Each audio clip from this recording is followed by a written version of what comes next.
Good morning. It is now 7:30. Welcome to Breakfast with Bridgett. I'm your host, Bridgett Ellison, and I hope you're keeping warm this morning. It is even colder this morning than it was yesterday. I didn't have to pump up the heat too much, and I didn't end up putting on a super heavy coat this morning, but this might be one of those you want to make sure you warm up the car and make sure you dig out, a little bit heavier jacket for the kids.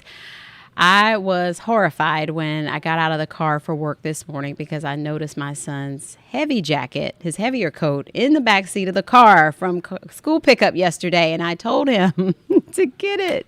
And somehow he left it in the car anyway. So I texted Dad and said, hey, layer him up. And that's what you got to do today. So it's not even going to be a coat dragging day because you're going to be a little bit cold, chilly throughout the day. Meteorologist Jonathan Kegas is here with the breakdown on this, Jonathan. And so, it's beginning to feel a little more like Christmas in Florida right now. Yeah, a little festive out there for sure. 40s and 50s out there. One of the cooler mornings we've had so far this season. Not the coldest yet. We had that a couple weeks ago. We'll have likely colder mornings to come as we venture through the rest of winter, or I guess winter technically hasn't even started yet. That'll be on Thursday. But nonetheless, colder morning out there for us. I didn't realize that it starts on Thursday. So Thursday, just before 11 o'clock in the evening. So the first full day is on Friday. Oh, wow. So that's the solstice, right? That is the solstice. Okay. You got it. Cool. So the daylight's going to start increasing a little bit as we get into Friday the 23rd. Is that the 23rd? Yes, yeah, and my daughter noticed that. She noticed that yesterday because she said, Mom, when is it going to stop getting dark as early? And I said, well, when we spring forward. But I think she had already picked up on that slight difference in the daylight. Yeah, so the sunset started to increase a little bit, get a little bit later a couple weeks ago. I think December 8th, we started to increase slightly the sunset while the sunrise has started to get a little bit later. So we're still decreasing overall daylight for another day or two. And then on the 23rd, well, I guess 4 days, on the 23rd, that first full day of winter, we increased daylight by 2 seconds. So, it's going to take a while for it to look like something, but if you're missing the sun in the evening, at least it's something, Yeah, it is. And sunsets, I like to catch those sunsets. So I do enjoy that little bit earlier sunset. But the wind is not so bad. So, it's not like it's bitter out there. No, it is shaving off a couple degrees out there, so it's like in the 40s for most of us. It'll make it feel like the mid 30s. So where we do have that wind out there, it is making it feel a little bit different. But you're right, it's not crazy. It wasn't like the other day where it's just like blowing you over and super, that makes bitter. It tough. Yeah, it really does. It really does. Gorgeous shot though in Daytona Beach. I want to show you that. That's a live look in Daytona with our Daytona Toyota Deland Kia Skycam. I have my clicker around here somewhere. Okay. Take all the time you need. There's a lot going on. I know. And we're not gonna hold you until you're cut in on the air this time. So you can feel free to run if you got to run. I barely made that yesterday. Sorry. I was running onto the screen. Hey guys, we're back. Was just on with Bridgett in the morning. But yeah, there's the wind. Like you said, not too bad out there, but you can feel it a little bit. Temperatures across the board in the upper 40s. We have a couple of 50s out there. Cocoa Beach, lone exception to the 40 rule right there. Likely we have a few 30s.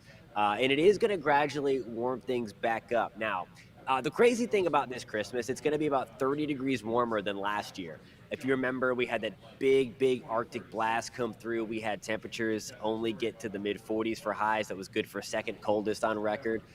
So we are going to be much warmer, but we are going to be tracking this thing here. Now, it is coming at us from the Gulf of Mexico. It kind of looks like last weekend. It's not going to be as strong, but it is going to send us the extra moisture. So there we go as we get into Christmas Eve, into Christmas Day. That's lunchtime on Christmas Day, and you see the increasing rain chance. So at the very least, we're going to be doing a little bit of dodging in terms of some downpours out there, but it's not going to be as strong of a system or as intense. You can see a little swirl there west of Pensacola. So that's what we're going to be watching come through likely Christmas Eve, Christmas Day. So Rudolph will be needed this year, but it's going to be okay. I know, and always gets here. Those Christmas bike rides, the kids want to get out there, play with the new toys. So, exactly. Hopefully it won't be, too messy for Christmas Day itself. But Hopefully not. Unfortunately, okay. that looks like the day that it's focusing on the Mm, 25th and the 26th. mm, Maybe kind of quieting down again as we get into the middle of the yeah. that week where nobody knows what day it is in between Christmas and New Year's. That Oh that yeah. that forgotten week. Man, that's a rough week. It's the best week of the year, but That's the it only is. week You I don't know got what. off. You're right, right. That's the thing. Okay. That's the thing. Wait, maybe New Year's will be drier. Hmm. Uh, Oh. Okay, let's not get ahead of we're going to get ourselves. into a real active pattern here. I think over the next, really, this is the that El Nino pattern. Okay. I think, and hopefully, it's not the weekend that is being Mm, chosen here by Mother Nature to kind of blast these storms through. But I think mm. it could be a little rocking over the next couple of weeks. Okay, so hold on to the coats today, and then Yes. looking into the rest of the week, how much longer do we need to kind of like zip up these coats a little bit tighter? Tomorrow, a little chilly. And then once we get into about Thursday, it'll still be cool in the morning, but then we're going to get back into the 70s. So the 70s Okay. return, more seasonable air return. So just really like another 36, 48 hours. And Okay. then you don't need the heavy one at least. Okay, doable, very doable, very Yeah, nice. absolutely. All right. Well, thanks, Jonathan. We'll see you a little bit later. You got it. Sounds good, Bridgett. Thanks again. All right, bye. And of course, Jonathan at 8 a.m. always talks more about weather, so look for that right here on News 6 Plus right after this. Want to check in with Trooper Steve. Trooper Steve's holding it down on the anchor desk with me this week, and we had a whole lot of fun this morning. Behind the scenes, we were running the prompter today, which was a whole new experience. It was a new experience of sort of driving the news because it is like a gas pedal, right? Yeah. Bridgett. Okay, so when I walked into the studio this morning, first of all, good morning, everybody. Thanks for joining us. But yeah, I saw the pedals there, and I looked at the Uh-huh. floor director, and I looked at the camera You had a operator, big and I was gulp. like, "What? You were like, What are y'all somebody, doing to me this anybody. morning?" You were like, can one of Wait, you what's do the that and I'll figure out the rest? surprise? Surprise! Yes.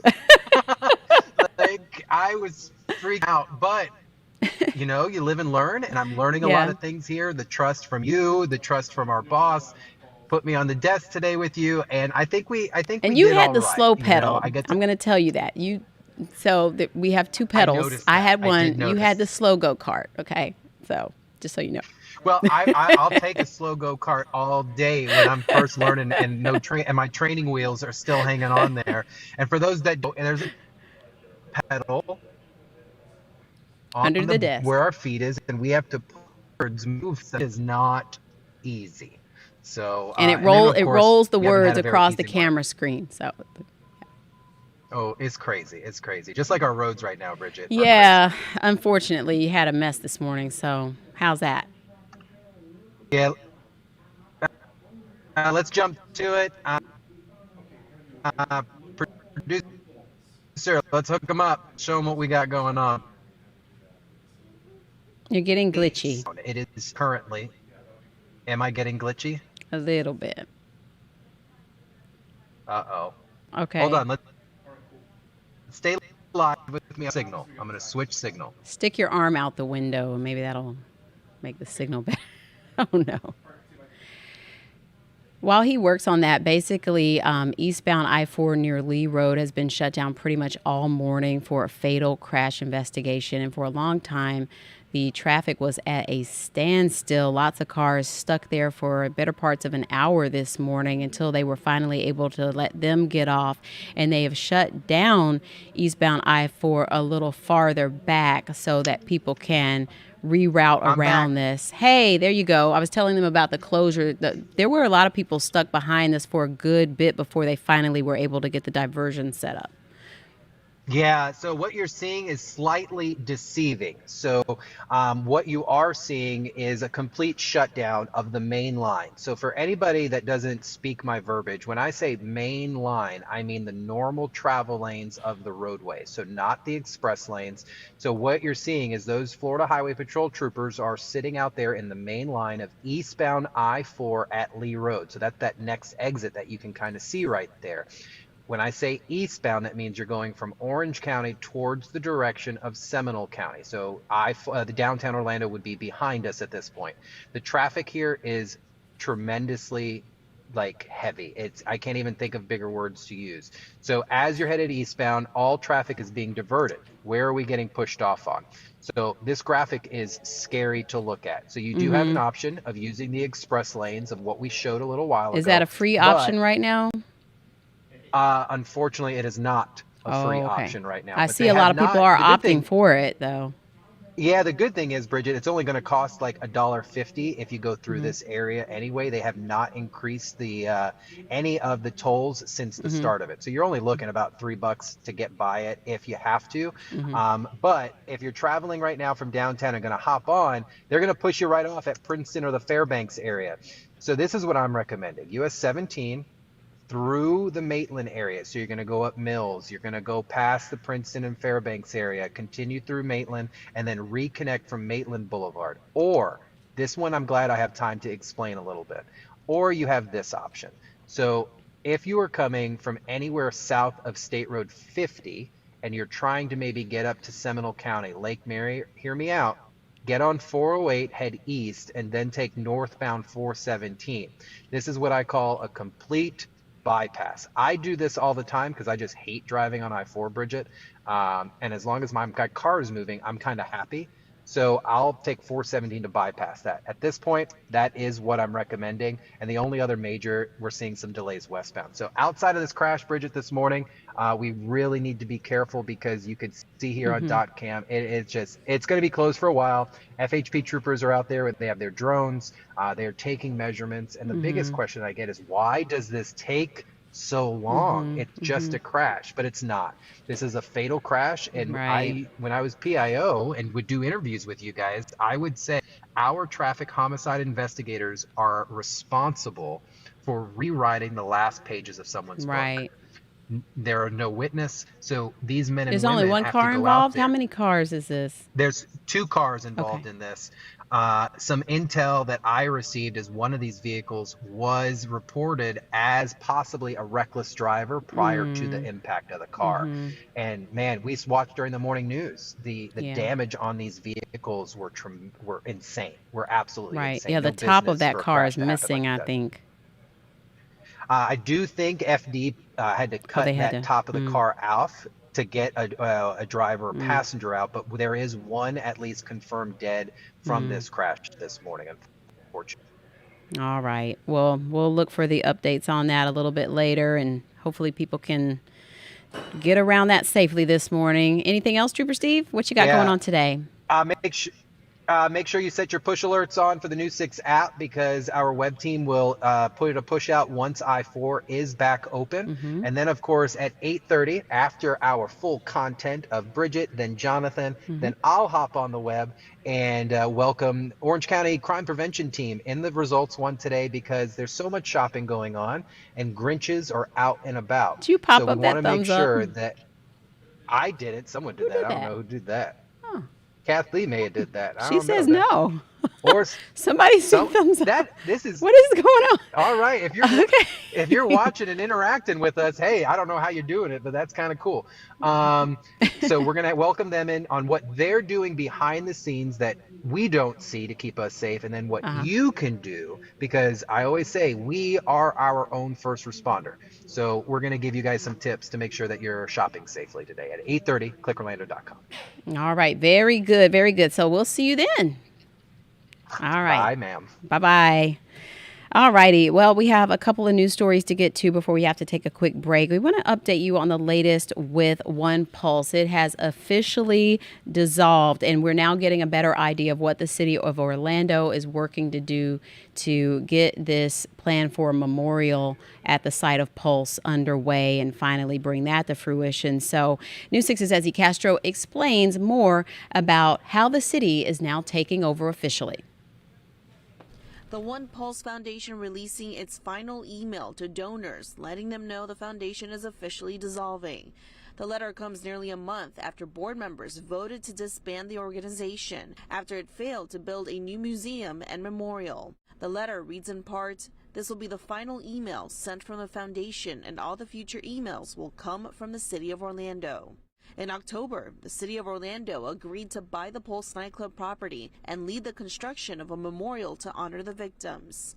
And according to the letter, Orlando Mayor Buddy Dyer met with One Pulse Foundation board members, adding that he plans to create an Orlando United Pulse Memorial Fund. The city also said it is working to get feedback from victims' families and survivors as part of the planning process.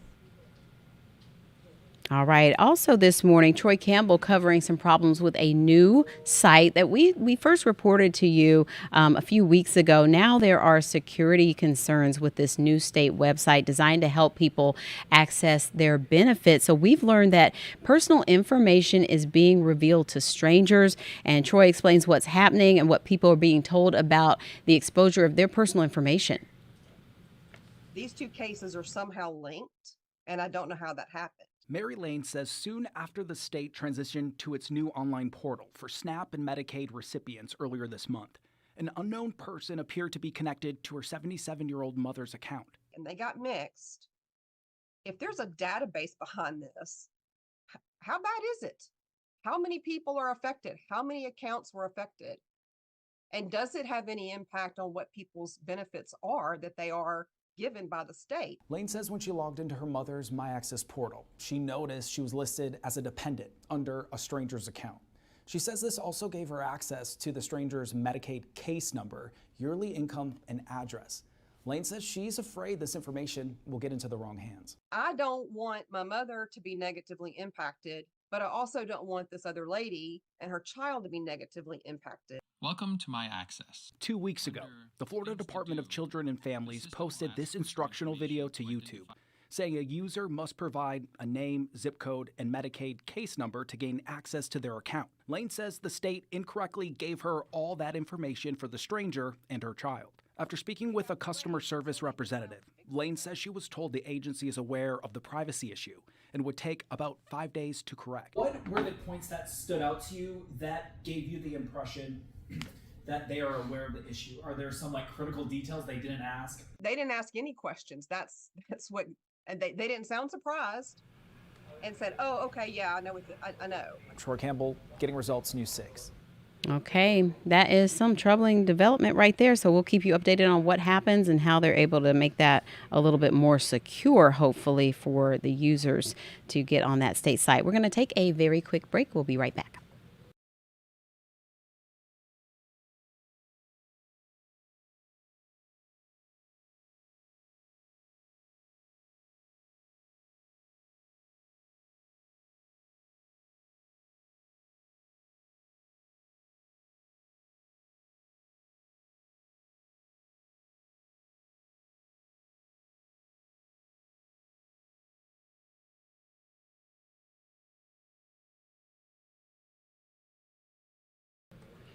All righty. Welcome back to Breakfast with Bridgett. And we have a very special guest this morning, News 6 producer Katrina Scales, also the voice behind Your Florida Daily. And good morning, Katrina. It's so nice to see you. You're normally sitting right over my shoulder, right over here, but you're over at one of the other stations this morning. I'm the blondie behind all the live streams. Throw your hand up. 6. Talk to Tom. Maybe you can see. Oh, yeah. I Can they see actually, us? I see what you Maybe? mean. I am still Okay. behind you, but just in a far away way. It's right over here. She's right over here. Okay. Yeah, I Yes. mean, normally I sit right behind you where that computer is, and Talk to Tom, Breakfast with Bridgett, Take 6. I'm featured in all of them, not in a very Yes. frontal way, but I'm there. And Katrina, how long have you been working on Florida Daily? It's over a year old now, right? That's right. In June, we celebrated our 1-year anniversary of Your Florida Dailies. So we're going on a year and a half now, and our listenership has grown significantly, and it's been a lot of fun. Where can people find it so they can sign up and get the daily update every day? So it's a podcast. So as the cliche goes, anywhere you like to listen. Right. It'll be Apple Podcasts, Spotify, Stitcher.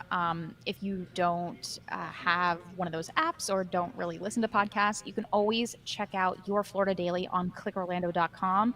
And if you scroll down, the whole podcast will be right there. So you could just listen on clickorlando.com if you wanted to.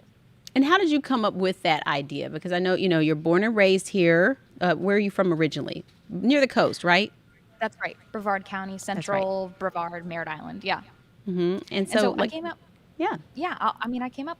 I was approached by my boss, who said, we want to launch a daily podcast and something that can be quick, easily consumed, on the go, and keep complicated stories down to about a minute each. Which So is we don't. challenging. It sometimes is, because especially in Florida, we've got big legal things going on, political things going on.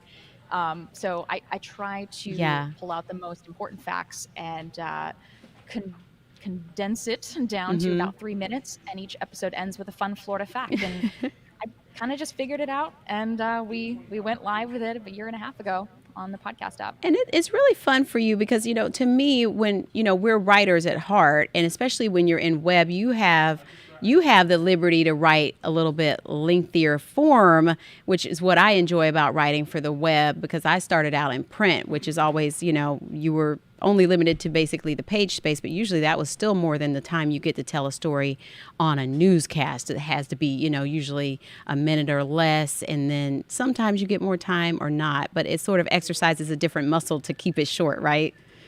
Yeah, it does. And so with TV, I usually keep scripts really short, but I get to have a little bit more fun to where I can throw in sound bites in between my script to fill in the gaps, to add some extra voices to it.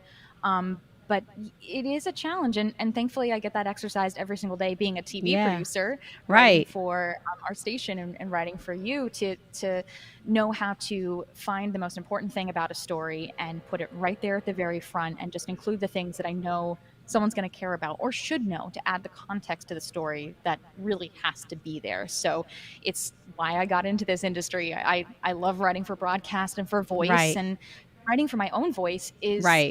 even more fun, and requires a slightly different skill set, because you really got to know how you talk and how it's going to come out of your own mouth, right? Right, exactly. And I guess what I was saying, I didn't mean to say writing for the web, but writing for all these different platforms forces us to have these different styles that we bring to each one. So this is unique, and I'm really interested in this topic that you're joining us for this morning, because you have a more in-depth look at sort of the history and the future of Hooters. Yes. So I did this the same time last year, right in between Christmas and New Year's. I've got some special episodes. Normally it's just 3 big Florida stories of the day and a fun Florida fact. But I sometimes like to go a little bit deeper into these fun Florida facts, random Florida facts. And I did one about the origin of Hooters. And I talked to, you're seeing one of the founders of Hooters. His name is Edward Drosty. And he has some really interesting stories about how the Hooters brand got started, including some very interesting publicity stunts, that being one of them. And Hooters Girls, the origin of who came up with the idea of hiring gorgeous women to be servers in a family casual style restaurant. And so there's Edward Drosty. He's still with the company, and was just such a pleasure to talk to. But I thought what was interesting was he told me back when they opened in 1983, chicken wings weren't really a thing. America wasn't, the obsession level really wasn't there. And so Hooters was really the chain that brought it into the American culture almost. And pairing it with sports and beer, and it just, all those things, that combination just came together. And 40 years later, they're still around, still hundreds of locations all over the US and the world. And America loves chicken wings, and I'm have to wondering, say, was after he talking to inspired him, by? he's part Yeah. of it. Was he part of sort of bringing buffalo wings more, widespread in a way? Was it was it the buffalo wing that inspired him, or I'm just Yeah, interested. He used to, so when he was a real estate executive, that was his job before going into restauranting. No restaurant experience whatsoever. He used to eat at this place in South Florida that he really liked, that had these buffalo style chicken wings. Oh. And he thought, I got to bring this over to Clearwater, where he lived. And when they opened up Hooters on Gulf to Bay Boulevard at their original location, that was one of their staple items, along with oysters and burgers. And it just took off. People really liked it. It wasn't popular. So is that original Hooters in Clearwater, is it still there, or have they moved, or like, can you? It looks a little different these days, Okay. but it's still there. Yeah. Wow. And so you have this all on Florida Daily?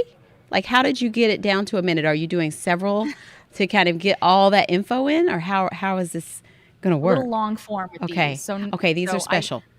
these are special, and I even like Okay. to call them special I episodes know. because they are a deep dive Yeah. and worth sitting down or listening to on a commute. If you're wanting to know a few good stories about a Florida-based company that is still around today, and maybe a few things you didn't know about how it got started. I asked the one of the founders, Ed Drosty, about the concept of the Hooters girl, who came Right. up with that. I mean, he kind of did, and the story behind it is hilarious. He saw this beautiful swimsuit model, Lynn Austin, doing this swimsuit competition on Clearwater Beach, and Mm. he just runs over to her and gives her his business card and says, "I'm opening a new restaurant right over here. I want you to work there." And Mm. she initially said, "No, I'm gonna." But then finally she came around to it. She got hired there, and then she became this like poster model. Like And a then he started spokesmodel. sending the Yeah. exactly Hmm. sending the photos to Playboy. It just all these ridiculous Wow. marketing ploys and ideas that they just came up with on the fly ended up working out really well for Hooters. I know, and we're running out of time, but I also love you told me about the charity elements as well with what Hooters does for breast cancer research, which is, ironic, but yeah. Yeah, over $9 million raised for breast cancer research. This is actually maybe a surprising part of something you didn't know about Hooters. They do a lot of philanthropic things specifically for breast cancer research. So, interesting spot there. All right. So all we need to do is sign up for your Florida Daily, get up into the podcast and look it up, and we'll get all these Florida nuggets. Yep, and we got even more special ones coming up after that. So, we got a few in store for you next week. Yeah. You're going to come back tomorrow, talk to me some That's more? right, with a All different right. episode. Awesome. Well, Katrina, thank you. I'll see you just across the room, just a bit. Bye. Bye. All right. Well, we are a little bit over our time, so I'm going to let you go. We hope you join us again tomorrow at 7:30 for Breakfast with Bridgett. Make it a good one.